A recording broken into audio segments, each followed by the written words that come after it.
7 choses que tu dois faire pour manifester la bénédiction divine dans ta vie. C'est vital, frères et sœurs, de savoir comment manifester cette bénédiction divine sur nos vies.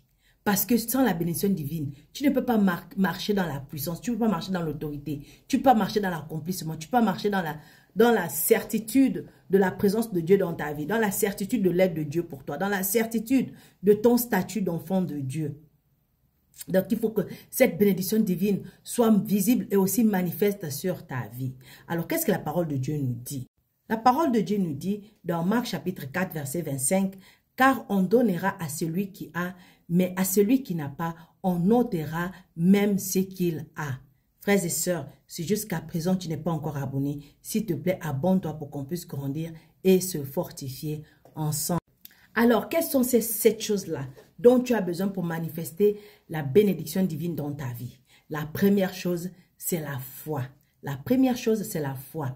Pourquoi? Parce que sans la foi, personne ne peut être sauvé. Et sans la foi, personne ne peut plaire à Dieu. Il ne s'agit pas seulement de croire que Jésus est le Fils de Dieu, mais aussi de se fier, de lui faire confiance à sa parole, faire confiance à son amour. C'est cette confiance-là qui nous permet de ne pas perdre la foi lorsque les choses ne se déroulent pas de manière attendue ou espérée, qu'on reste concentré sur lui. La deuxième chose qui est la plus importante, c'est la reconnaissance, être reconnaissant dans les petites choses. Tout ce que nous possédons, nous le devons à Dieu. Nous devons tout à sa grâce. La reconnaissance est la clé qui donne accès à de nouvelles bénédictions. En même temps, elle nous protège de la propension à considérer les dons de Dieu comme indus et à les dénigrer et à en exiger toujours plus. Donc, lorsque tu as la reconnaissance, tu te réjouis même des petites choses que Dieu fait dans ta vie. Mais il y a des gens qui, au lieu de se réjouir des petites choses, ils ne voient pas la petite chose, ils veulent voir la grande chose. C'est la grande chose qu'ils veulent parce qu'ils attendent la grande chose. Ils ne tiennent pas compte des petites choses que Dieu est en train de faire. Et si tu agis comme ça, tu n'es pas reconnaissant et tu n'auras rien. Tu n'auras rien. Troisième chose, c'est la disposition à apprendre. La disposition à apprendre. Le don du Saint-Esprit confère aussi aux croyants la capacité de discerner et de comprendre les mystères du royaume des cieux. Il faut faire usage de ce don. Et ayons conscience du fait que nous ne savons pas tout. Il est important pour nous de continuer sans cesse à apprendre et de vouloir grandir dans la connaissance de Jésus-Christ. Le quatrième point, c'est apporter sa contribution. Tout homme a reçu de Dieu différents dons et chacun est appelé à faire valoir ses dons et talents. Nous devrions les investir dans l'œuvre de Dieu et servir Dieu dans l'église de Dieu, afin que sa bénédiction se multiplie. Quant à ceux d'entre nous qui n'ont pas reçu de talent de prêcher, de chanter ou de s'investir d'une manière ou d'une autre, ils ont néanmoins reçu un don d'aimer, un don de charité. Cinquième chose, le dispensateur de bénédiction. Les dispensateurs de bénédiction.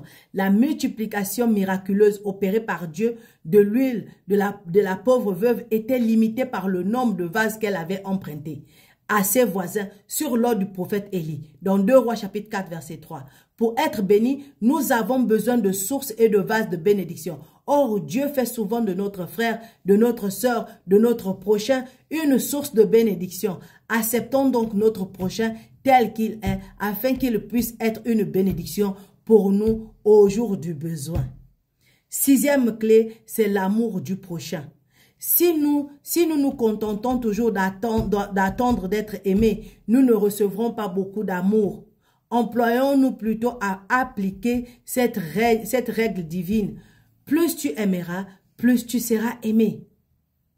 Et la parole de Dieu nous dit, lorsque tu aimes, c'est là que tu montres que tu es l'enfant de Dieu. Lorsque tu aimes même tes ennemis, c'est là que tu prouves que tu es un enfant de Dieu. Donc, aimer est vital.